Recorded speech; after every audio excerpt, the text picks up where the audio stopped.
Kaya ang ginawa nung nanay, punta siya agad. Sabi ng prinsesa, bibigyan kita ng salapi, pakakainin mo yung bata niya, naalagaan mo, at ibibigay mo sa akin pag malaki-laki na siya. Aba, isipin mo yan, ano? Papatayin na lang yung bata. Pero doon inalaga ang prinsesa pa ang nakakuha, ano?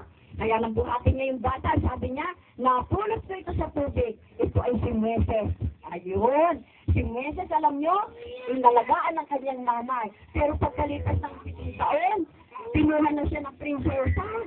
Naku, umiiyak na naman ng nanay. Alam ba ninyo, pag may sakit kayo, kapag may sakit kayo, umiiyak ang nanay nyo. Alam ba ninyo yan? Opo. Kasi natatakot siya, baka kung ano mangyari sa inyo. Ganun din yung si Joseph. Ano? Kaya ang ginawa niya, nag-pray siya. Hindi po bali, Lord, tulong siya ng prinsesa ngayon. Kasi buhay naman siya. Alam niyo ba si Meses? Naging mabait siyang bata. Kaya pag kayo nababait, merong pagpapala. Ano? Makikita niyo habang kayo lumalaki, naglilingkod sa Diyos. Kasama niyo ang Diyos. Hindi na kayo pababayaan. Ano? Kaya doon, alam niyo nangyari kay Meses?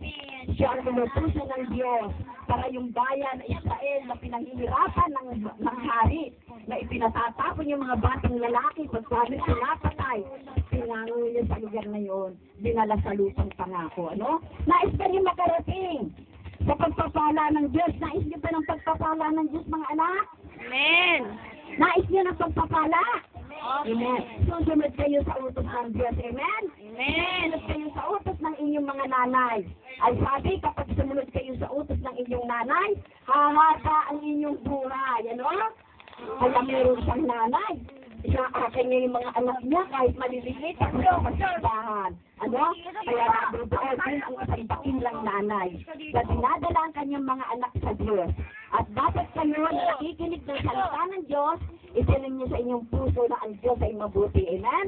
Tandaan niyo, kapag kayo pinapalo ng inyong nanay at may kasalanan kayo, huwag kayo magsasabi ng masama, ha?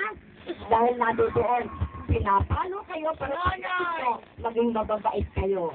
Naunawaan ba niyo salita ng Diyos? Amen. Amen. Amen.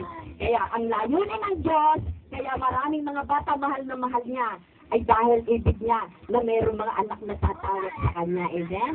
So, sinay may pusong makaama, nais na kayo maging anak. Nais maging ninyo maging anak ng Diyos? Opo. Nais niyo maging anak ng Diyos? Opo. Amen. Sundin niyo ang kanyang mga utos. Tayo'y manalangin. Amen. Glory to God. Salamat po, Panginoong Jesus, sa buhay ng mga nanay na narito. Ang aking dalangin na unawaan nila ang iyong katotohanan na ikaw ang Diyos na nagnanais at nag-uutos na ang anak dalhin sa iyong harapan.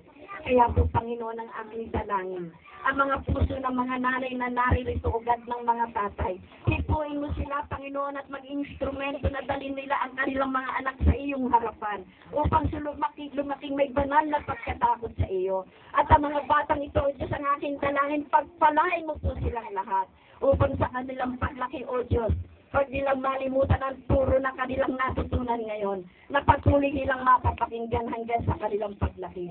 Itinadalahan ko rin po sa iyo mga nagturo, Panginoon. Bigyan mo po sila ng puso, Panginoon, mapagpakumbaba, na naroon, O Diyos, pagamat makukulit ang mga bata sa puso nila, magkaroon sila ng kahabagan, O God, na ikaw, Panginoon, na nag-uutos sa kanila, at dapat magkaroon sila ng masayang mga puso. Kaya, O God, sa umagang ito, ibibigay po namin sa iyong papurit pasasalamat sa ginanap mong buhay nila ngayon, na nakakilala sila sa iyo, na ikaw ang Diyos na lumikha ng langit at ng lupa.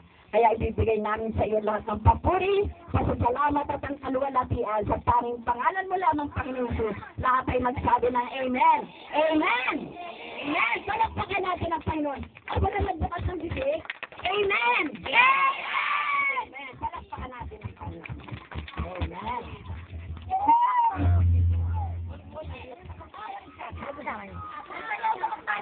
Oh, sayaw ako.